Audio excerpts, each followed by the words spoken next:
go. I'm a kid in the candy store, put the leather on the denim. I ain't the cure, I'm the venom.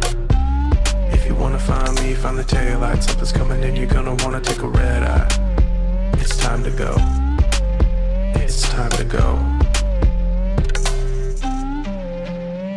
Get ready.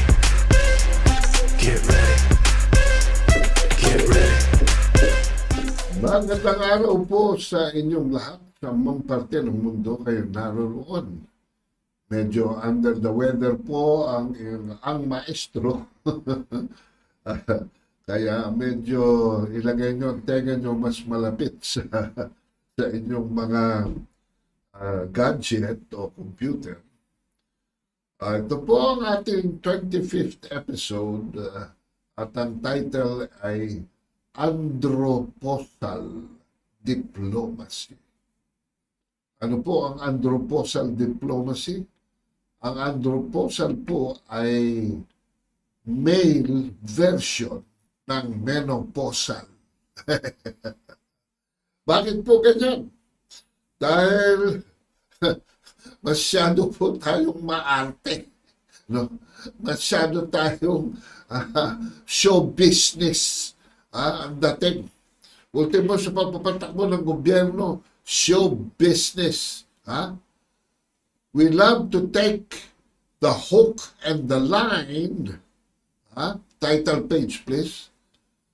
We love to take the hook and the line, but not the sinker. Mga kabansa. No?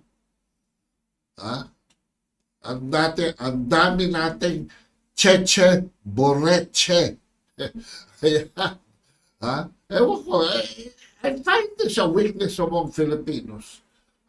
Ang daming pautot, ang daming paekak. Katulad nito mga four terms that dominate our foreign policy. Ang daming chat-chat, sinasatsat nitong kalmong to.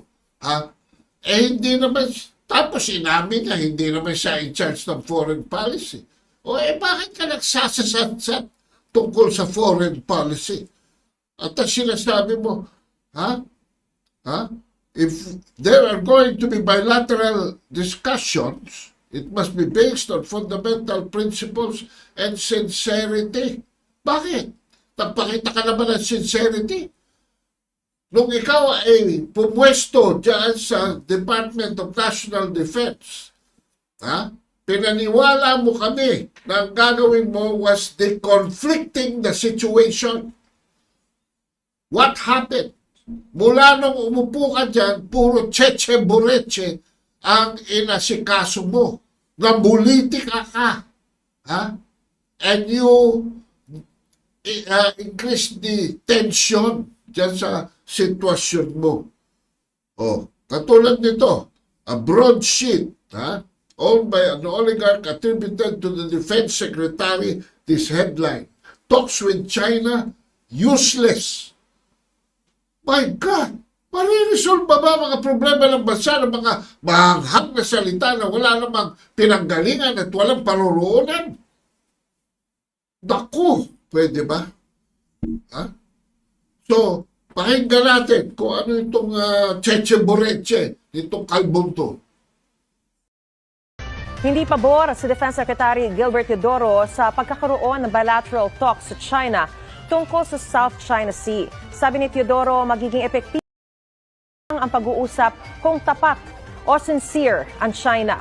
Mas gusto ni Teodoro na ituloy ng Pilipinas ang multilateral approach gaya ng maritime cooperative activity sa Amerika, Australia at iba pang bansa para magpatrol sa exclusive economic zone ng Pilipinas. Gayunpaman, si Pangulong Bongbong Marcos pa rin daw ang magpapasya kung makikipag-usap ang Pilipinas sa China. Whether or not there are bilaterals are the call of the President and the Secretary of Foreign Affairs. There are going to be bilateral discussions. It must be based on fundamental principles and it must be based on sincerity. Ayan. You know, your arrogance stinks. Puro ka motherhood statement. Katulad ka ng presidente mo eh. The cabinet appears to be grossly misinformed. about the objective standing of Philippines with China.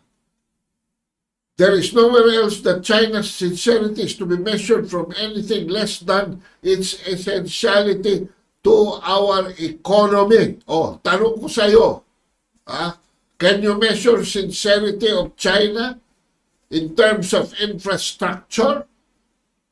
Oh, yan yung Binondo, Intramuros Bridge, at saka yung Pantalyon Estrella Bridge na dinonate nila. I'm just showing this too, pero marami pa silang ginawa. Marami pa silang ginawa infrastruktura.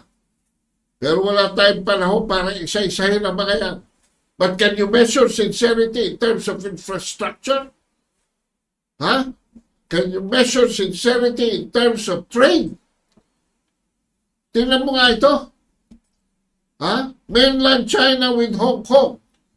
Ewan ko kung bakit itong mga IMF hinihiwalay ang Hong Kong sa China para palamasing number 1 ang United States. But mainland China with Hong Kong is equivalent to almost 30%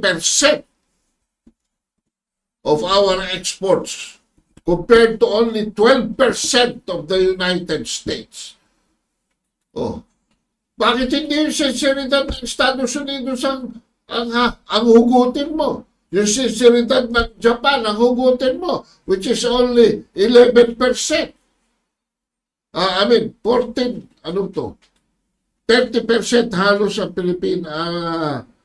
mainland China with Hong Kong, United States 16%.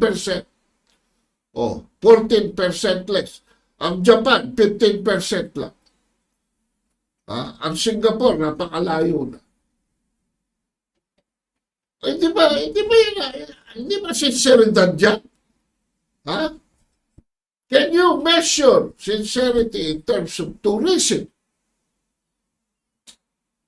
Noong last full year ng Aquino, 2015, 360,000 lamang ang arrivals from China.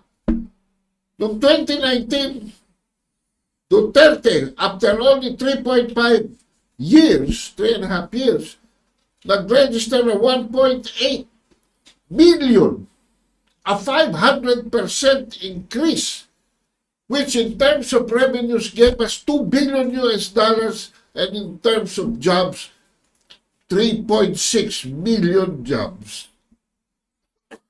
Dahil, for every tourist, it creates 2 jobs. Yan po ang panuntunan ng Department of Tourism.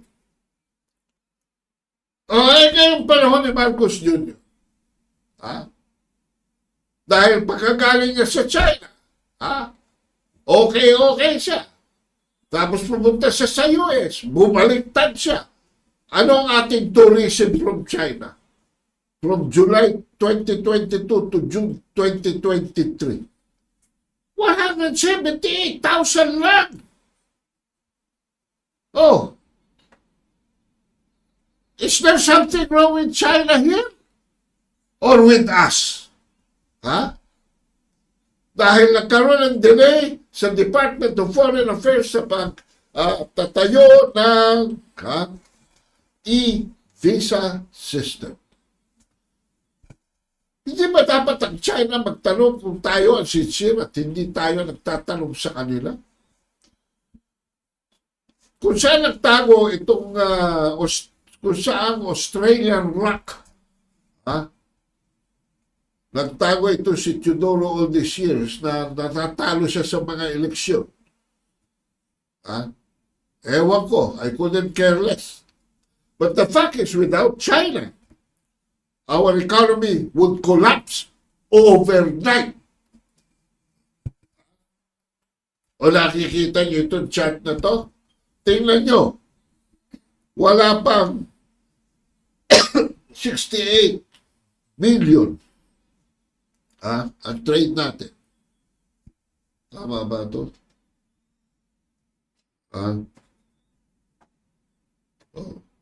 Noong 2012, walang lumabas sa chart.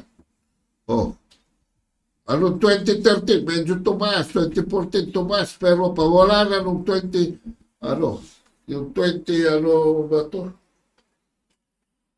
Na natin mabuti ito. Analyze natin to dahil alam nyo, gat-gat kayo ng gat-gat. Hindi nyo manaintindihan kung ano sinasabi nyo. Ha?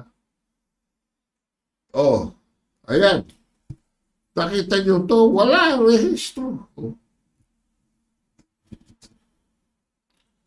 Hindi naman pa sa ano. Ha? Ano ba ito? 6.8 million? Ha? Ito yung ano ito yung Scarborough Ito yung Scarborough Tapos nag-file tayo ng arbitral proceedings against China. Oh. Tapos, dahil nailang ang China because they were doing their artificial islands. Pero noong 2015, dahil palabas na ang arbitral ruling, bagsak na naman. And it was up to 2016, and it was on March 25, 2016, when customs at Shenzhen City mashed and buried 35 tons of substandard bananas imported from the Philippines. China's state broadcaster CCTV reported showing footage of a digger bashing the fruit and moving them into a pit for landfill. Allegedly, after sampling tests indicated that carbendazim contained these bananas exceeded China's standard limit for pesticide residue in food. Pero yan it was never verified. So ano? Ano nangyari? The Philippine Banana Growers and Exporters Association estimated that at least 200,000 workers in banana plantations in the Davao region and a decline in the 6 billion earnings growers posted in the previous year was affected by this trade issue. Pero yung mga pundits cannot be stopped at theorizing that this was in anticipation of a ruling nitong 2016. July lumabas yan, no? July 12.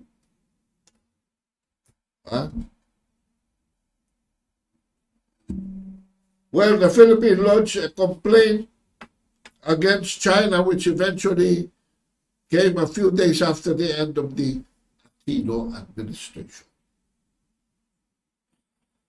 Now, during this time, ang ating foreign relations with China was toxic.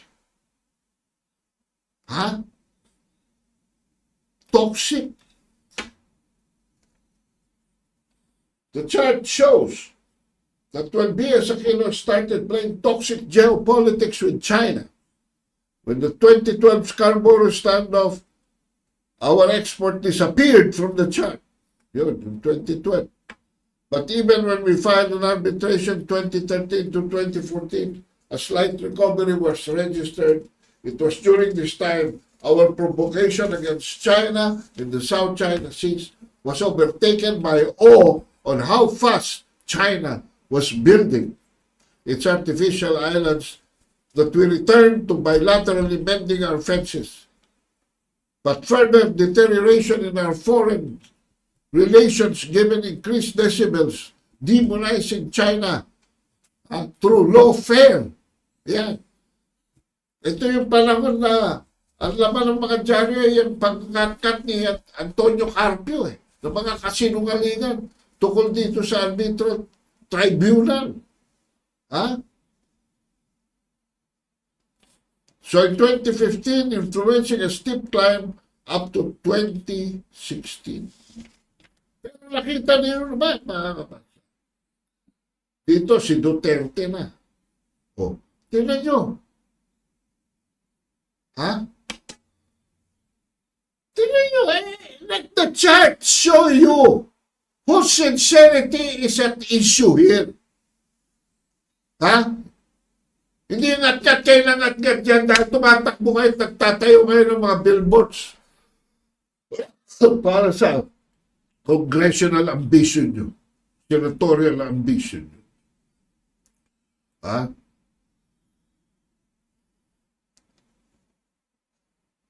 So yan,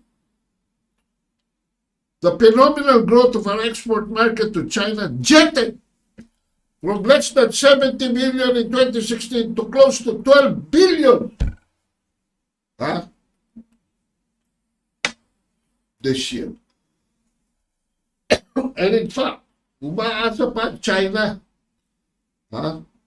Dahil dito banda, questionable na ang posture. Dahil bumalik na sa pagiging toxic ang ating foreign relation. Kaya, kaninong sensibilidad kayo naka-issue dito? My God. Ha? Huwag naman natin, paano na nga ba ito? Ay, paano na ito ulit? Hindi ko na alam. Ayun. Bakit tayo matanggal?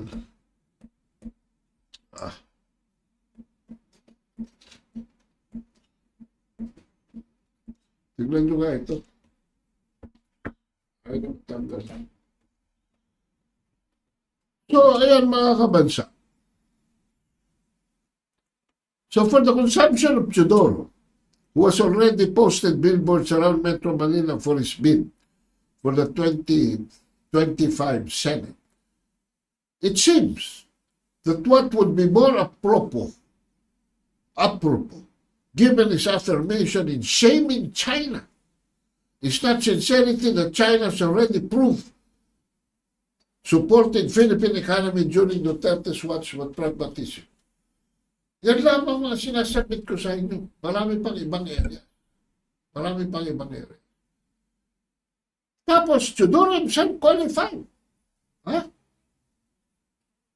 That the possibility of bilaterals with China will depend on the decision of President Bongbong Marcos and the Department of Foreign Affairs. Ayan.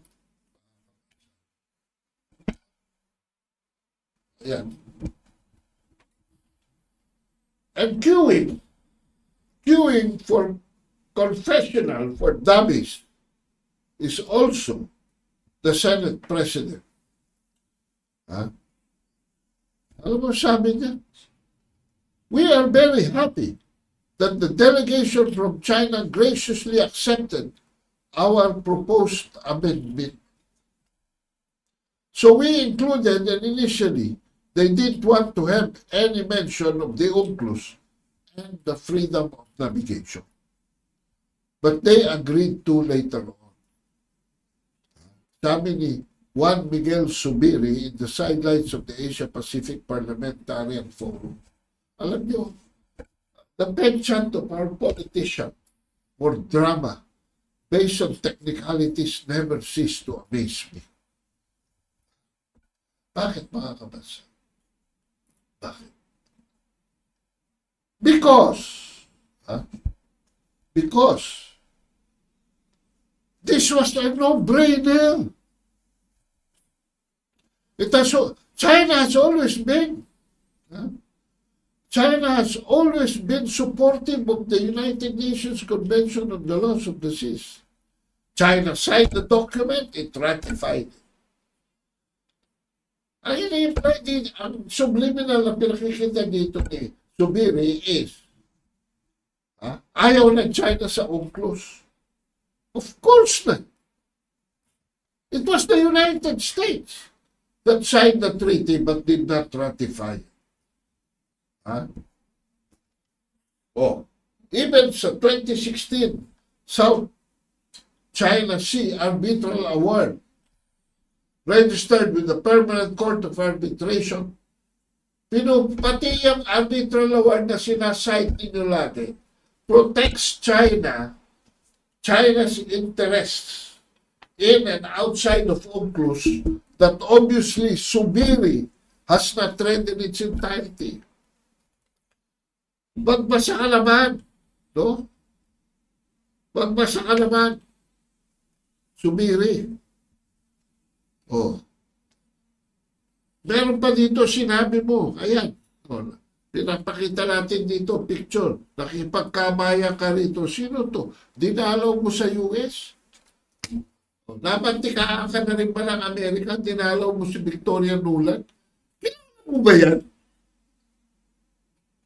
Aba? Eh, babae, di ba? Undersecretary of State for Political Affairs of the United States. Pero don't let their looks fool you. Deadly venom. Meron yan. Yan ang chief architect ng regime change sa Kiev that eventually led to the war in Ukraine. Philippines to push tone-down sea conflict resolution. Of course! Xi Jinping and Biden mended fences at the APEC summit. The embassy shifted from military confrontation to cooperation and deconflicting tensions, making the provocative positioning of the Philippines in the West Philippine Sea not only ridiculous, but bordering. Malapit na kayong maging obnoxious. At mamaya, pupunta tayo sa mga proyekto nyo na hindi nyo na mapigil dahil nailabas na, nai-release na yung pera sa inyo. Alright. Mention of UNCLOS. Protektado. Protektado ng arbitral award. Paragraph 272. Ang sovereignty claim ng China based on historic rights. Sinasabi ninyo, victory ang arbitral award na yan. Basahin natin. In particular, the tribunal emphasizes that nothing in this award should be understood to comment in any way on China's historic claim to the islands of the South China Sea. Ito protektado. Sinabi ng UNCLOS, so far as UNCLOS, yung 9-dash line ng China, hindi pwede. Pero hindi namin sinasabi na wala silang soberanya because hindi pwede yan. Bakit? Dahil wala naman sa jurisdiction ng arbitral award pag talaga ng sovereignty. O, alam nyo ba yun? The same paragraph protects China's sovereignty rights. May protectionism sovereignty at China sa arbitral award na pinangangalandakan yung victory nyo. Nor does the tribunal's decision that a claim on historic rights to living and non-living resources is not incompatible with the convention limit China's ability to claim maritime zones in accordance with the convention on the basis of such islands. Ano ibig sabihin?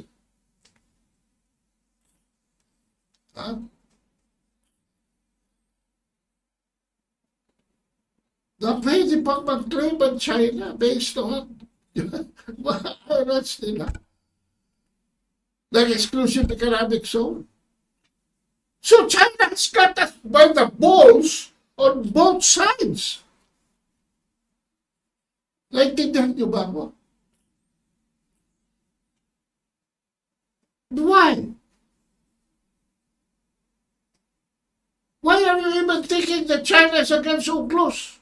When the very arbitral award says that as per UNCLOS, China's rights Huh? Historic rights and sovereignty rights are well protected by the letter and language of the arbitral.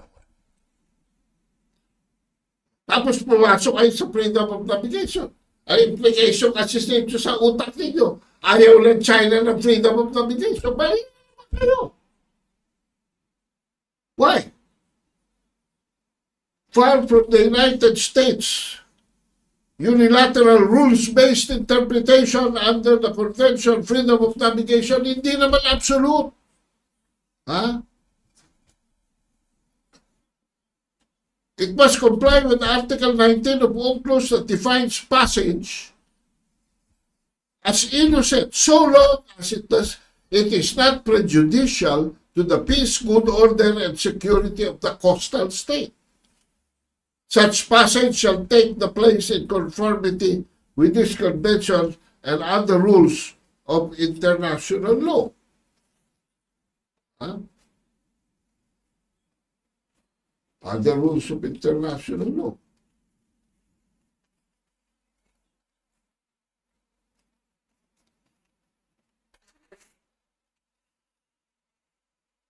Kasi, excuse me, kakaranig nose tayo. Isa lang ang tinitindigan nyo rito sa UN Shoal, for instance. That it is within 200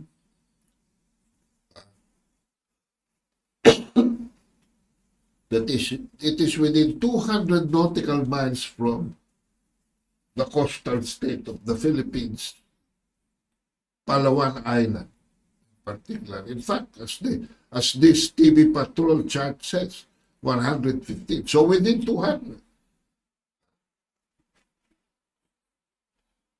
May maririnig tayo dyan later on.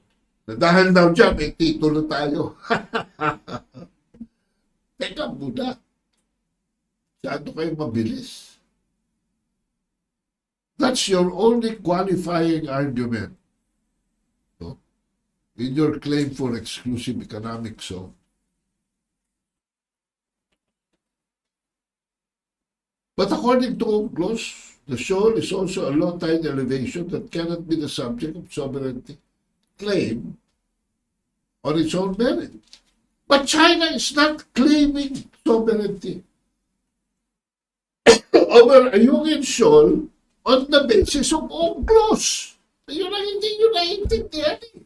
But on the basis of historical rights. It is claiming, in fact, almost the whole of South China Sea as an archipelago of archipelagos, one single unit. So, anong tayo? Nung magkagulo dyan sa iyong shore. Ito tayo. If Teodoro is looking for China's bottom line, here it is. China would never accept the Philippines occupying Rinay Reef under any circumstance or in any form. If the Philippines chooses to ignore China's major concerns and resolute objection, insists on construction, this would severely violate China's sovereignty rights, push China's bottom line, and severely undermine the declaration of conduct, the peace and stability in the South China Seas. China will not sit idly by and tolerate. We will take resolute measures and actions. There will be further damage to relations.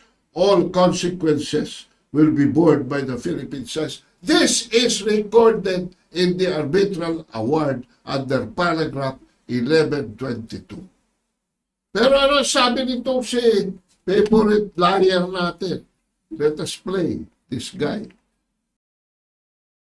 As clearly stated by the 2016 arbitral ruling, Ayungin Shoal is well within the exclusive economic zone of the Philippines. Therefore, if there is a country that has a title to that area, it is the Republic of the Philippines. Now, what we do on a regular basis is to send supplies and provisions to our troops in DRP Sierra Madre. And that, as we have said repeatedly, is a legitimate exercise of Philippine jurisdiction, sovereign rights, and sovereignty over the entire West Philippine Sea. So I don't understand where the statements of China is coming from.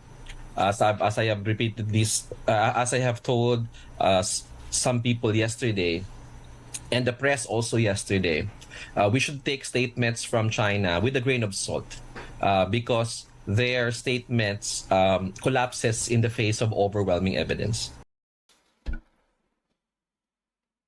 I do not understand. Paano mo maiintindihan eh? Hindi ka naman nag-aral. Unang-una malaya, ano ang submission natin sa arbitral award? Sa paragraph 1110, we said China has unlawfully aggravated and extended the dispute by, among other things, interfering with the Philippine rights of navigation, preventing the rotation and resupply of personnel stationed, endangering the health and well-being of Filipino personnel stationed at the Second Thomas Shoal. So, ang hindi mo naiintindihan, malaya, is that in paragraph 114, the arbitral ruling itself said that disputes concerning military activities, including military activities by government vessels and aircraft engaged in non-commercial service, which is included in Article 298 of the Convention. Pero ano nangyari? China activated an exception through its August 2006 declaration. So what title are you talking about? What overwhelming evidence? Alam mo yung lawfare na ginagawa mo, nagmamahang ka, marunong ka sa international law. Pinakikita ko sa iyo that the arbitral ruling is actually working against us. Paragraph 1156. Kung nag-take exception doon, ang China, by what dispute resolution mechanism is China accepting? In 1156, only by agreement of the parties to the dispute. Only between China and the Philippines. In other words, bilateral negotiation. Why? Because in this case, in paragraph 1161, the deployment of the detachment of the Philippines Armed Forces is engaged in a standoff with a combination of ships from China's Navy, etc., etc. And although the tribunal is aware these vessels were not military vessels, China's military vessels have been reported to have been in the vicinity.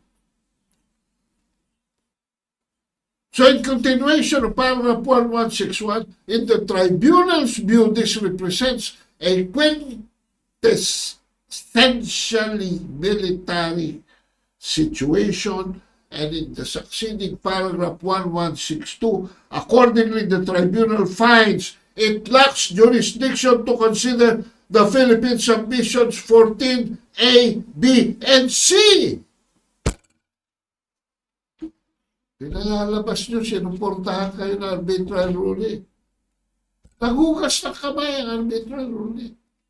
It did not rule on this particular issue. Why?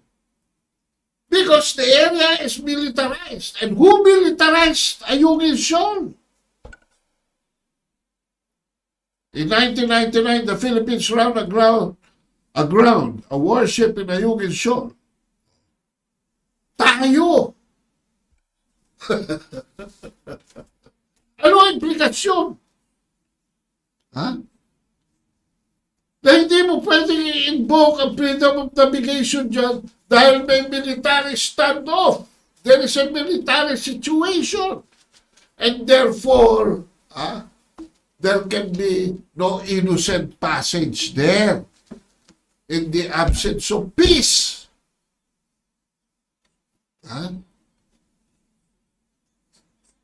Why? Because UNCLOS disassociates itself from military matters. Just as, just as ito si Dasa, pinaalis ni Dasa yung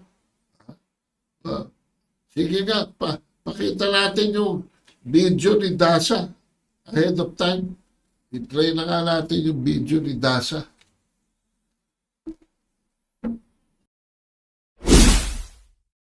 Refusing to bow down to China's demands, the Philippines instead asks Beijing to remove its illegal structures in the West Philippine Sea. In a statement, DFA spokesperson Teresita Daza says the country calls on China to remove all illegal structures and cease its reclamations in the West Philippine Sea. She also says China should be accountable for the damages caused by these illegal activities pertaining to China's structures in Paglinawan Reef, internationally known as Mischief Reef. Daza notes that Paglinawan Reef is now a militarized artificial island due to China's actions. Despite China's aggression, Daza maintains that Ayungin Shoal is within the exclusive economic zone and continental shelf of the Philippines. She adds that the Philippines will not need to give prior notification for conducting resupply missions to Ayungin Shoal, reiterating the legitimacy of such operations within our territory. Following China's November 10 aggression in Philippine waters, Chinese Foreign Ministry spokesperson Wang Wenbin urged Manila to immediately stop making maritime provocations and tow away BRP Sierra Madre stationed in Ayungin Shoal. But Daza says BRP Sierra Madre serves as a constant Philippine government presence in response to China's illegal occupation in 1995 of Paglinawan Reef. Ang hirap sa'yo, Undersecretary Daza, sinungaling ka. At hindi ako nagsasabi niyan. Alam mo kung sino nagsasabi niyan? Former Defense Secretary Voltaire Gasmet. Ano sinabi mo? The Philippines has not entered into any agreement abandoning its sovereignty rights and jurisdiction over its EEC and the continental shelf, including the vicinity of Ayungin Shoal. But Voltaire Garcia is certifying to the agreement not to construct structures. And for the past 24 years, tuloy-tuloy ang resupply mission dyan. Pinapayagan ng China, pero kailangan food, humanitarian needs, medicines, lahat ng kakailangan na para mabuhay sila. Pero walang construction. At saka building materials. Okay? Pinapayagan nila rotation ng troops. Di ba nung bumalik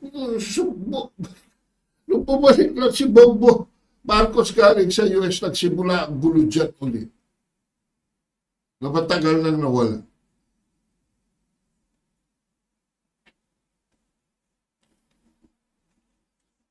The root of the disputes presented by the Philippines, sabi ng paragraph 1198, the root of the disputes presented by the Philippines in this arbitration lies in fundamentally different understanding of their respective rights under the Convention in the waters of the South China Sea. There is an asymmetrical understanding.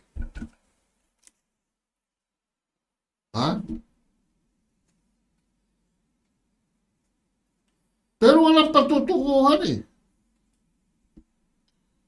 Why?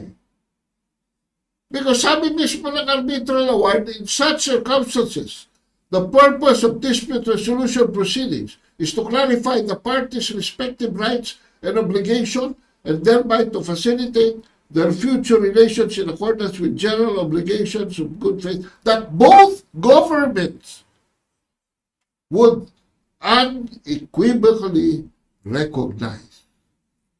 Both governments lang.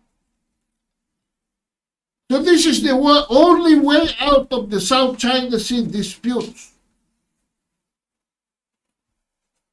If China is the problem, China is also the solution. Kaso, hilig-hilig yung magdala ng mga padrino, Amerikano, Australiano, Hapon, o sino pa gusto yung gawing padrino dyan. Ano nakuha nyo? Nag-joint patrol kayo, dati nagba China. Natatakot ba China? So mga yan? Nakipagbati na nga si Xi Jinping eh. Si Biden kay Xi Jinping eh.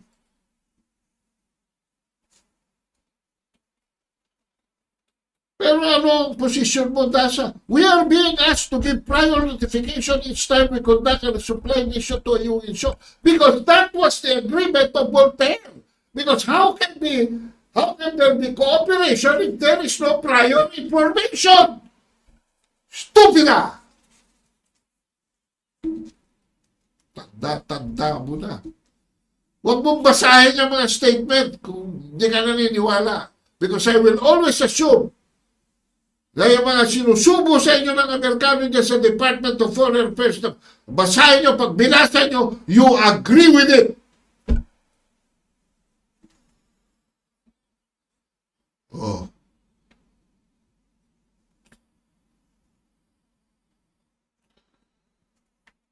Messrs. Teodoro, Subiri, Malaya, and Dasa.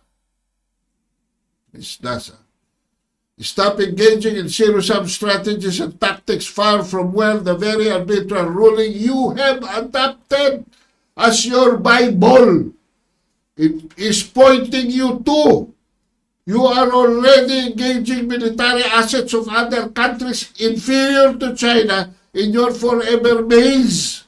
Your Andropausal dead end has already wasted funding and resources that could have very well been devoted to alleviate the despicable situation of poverty and inflation that has engulfed our economy and impoverished our people. Ba?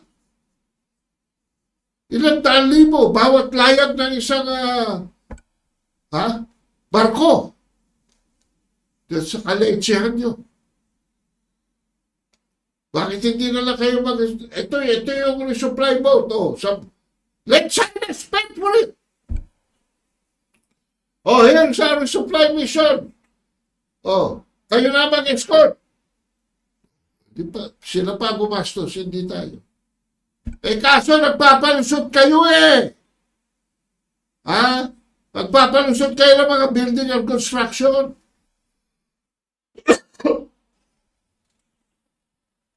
Bakit? Dahil kinakain na ng kalawag yan. Barko na yan. At hindi lang yun. May mga nakikialam ng ibang bansa.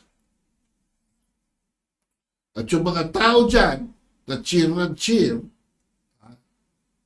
fishing for a false flag. Alam nyo, may convoy ng 40 boats. May nagsabi sa akin source na funded daw yan ng $5 million. Can you imagine launching 40 boats? Magkano ang logistics involved? Isipin nyo lang. Kung mga 5 barko lang kayo, okay. Pero pagka 10 hanggang 20 hanggang 40 na kayo, ang laki na ng pera. Dolyares na ginagastos nyo. Magtatanong na mga tao, saan kumukuha ng pondo itong mga hayupak na ito?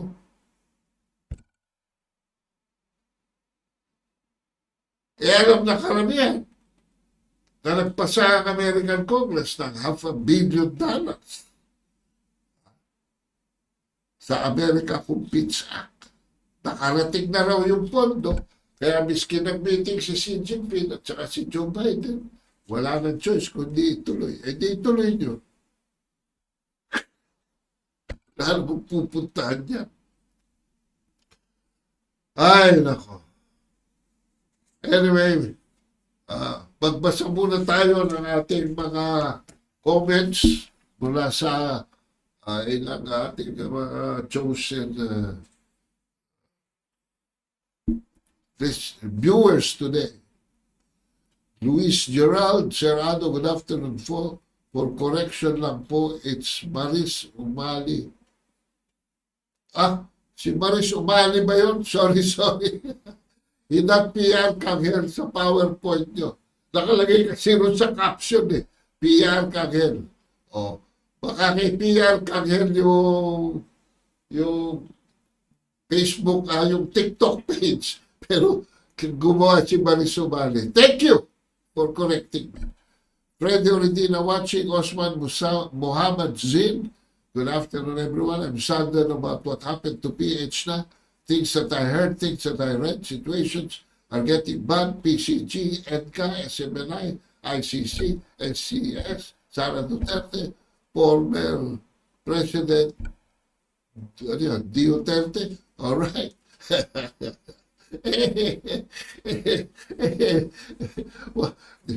Whoever is leading the country is sinking by its own weight.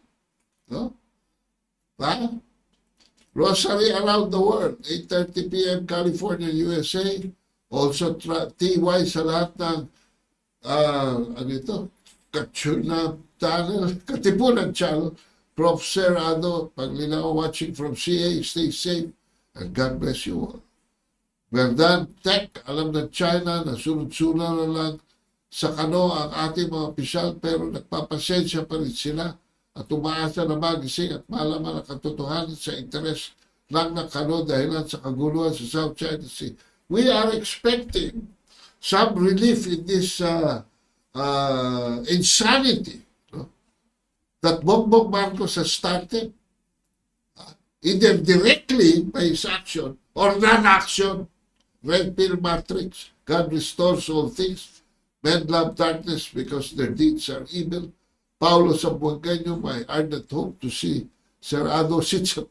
Huwag na tayo dyan sa Senado, hindi tayo sige mucho doro. No? Wala tayong pera para sa mga billboard. No? Ang balita ko, yung mga kano, maraming pera para dyan. We need critical thinkers.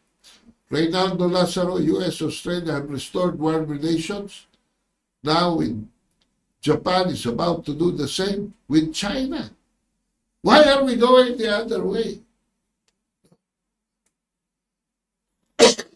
China's also enforced military exercises with 5 ASEAN countries.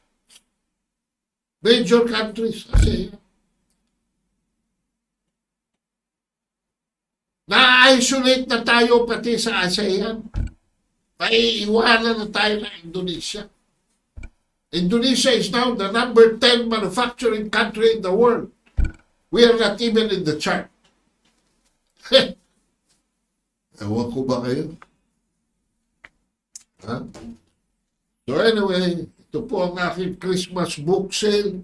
Salamat po doon sa mga nag-text sa 0917-336-4366. No? Inactivate po namin yung bundle of 2 for my first 2 books. Pero kung bundle of 3 po, ang presyo po ay reduced to 2,200. We reduced it by 100 dahil pinasa namin sa inyo savings namin sa JRS. Binigyan kami ng discount. No? Pero doon po sa 1,320. Pareho po yan with free delivery. No? So just dial or just text 0917-336-4366. As we say, mga kabansa, fishing for a false flag, therefore, or an incident with the intent of disguising the actual source of responsibility and pinning blame on China, bridges you to nowhere but a hot war that the Philippines could find itself waging alone. Ang tanong ng Prime Minister ng Singapore, are you sure, Filipinos, that you want to fight a war that will be waged in your own country? Yan po ang mga tanong. At doon sa inyong maglalayag, no? 40 ships daw. Ako, sasabihin ko, bawat isang barko dyan, lagay na natin sa 50,000 ang gagastusin. I-multiply nyo yan by 40. Plus yung mga tao pa, mga 300 daw pupunta. Okay, sige. Pero, pag-ingat po kayo. Hindi po biro ang maglayag, no, sa karagatan. At pagdasal natin, no, miski tayong mga hindi nag-agree sa ginagawa nilang kalukuhan, propaganda, na wala namang pupuntahan. Na walang mangyaring untoward incident dyan. Dahil pag meron nangyari dyan, wala akong tiwala sa gobyernong ito na aaminin ang responsibilidad. Actually hindi dapat payagan ng Philippine Coast Guard yan. Bakit? Alam nyo ba ang distansya sa Palawan ng Pag-asa? Dahil hindi raw sa Ayungin Shoal pupunta kundi sa Pag-asa. 308 nautical miles. More than 200 nautical miles. Pag-asa is already outside of our exclusive claim for an economic zone. And dadaanan nyo dyan, 5 islands ng China, 4 na islands ng Vietnam, at 2 island ng Taiwan. So, harinawa, wala kayong makasagupa dyan. Adversarial force. Harinawa, ako'y nagdarasal, even though I disagree with what you're doing. Dahil alam niyo yung mga antics na ganyan. Kung yung 5 billion na nakuha niyo, hindi ko na sasabihin kung saan. Ay, binili niyo ng Christmas gift yung mga nasa, mga mahihirap. Hindi natuwa pa sa inyo. Kaya ngayon, wala akong narinig na Christmas carols. Walang gustong mag-celebrate ng Pasko ngayon dito sa Pilipinas. Well, anyway. Kaya sinasabi ko, dito sa mga gumagamit ng arbitral award for legal warfare against China. Niloloko naman tayo. Hindi naman sa atin sinasabi yung totoo.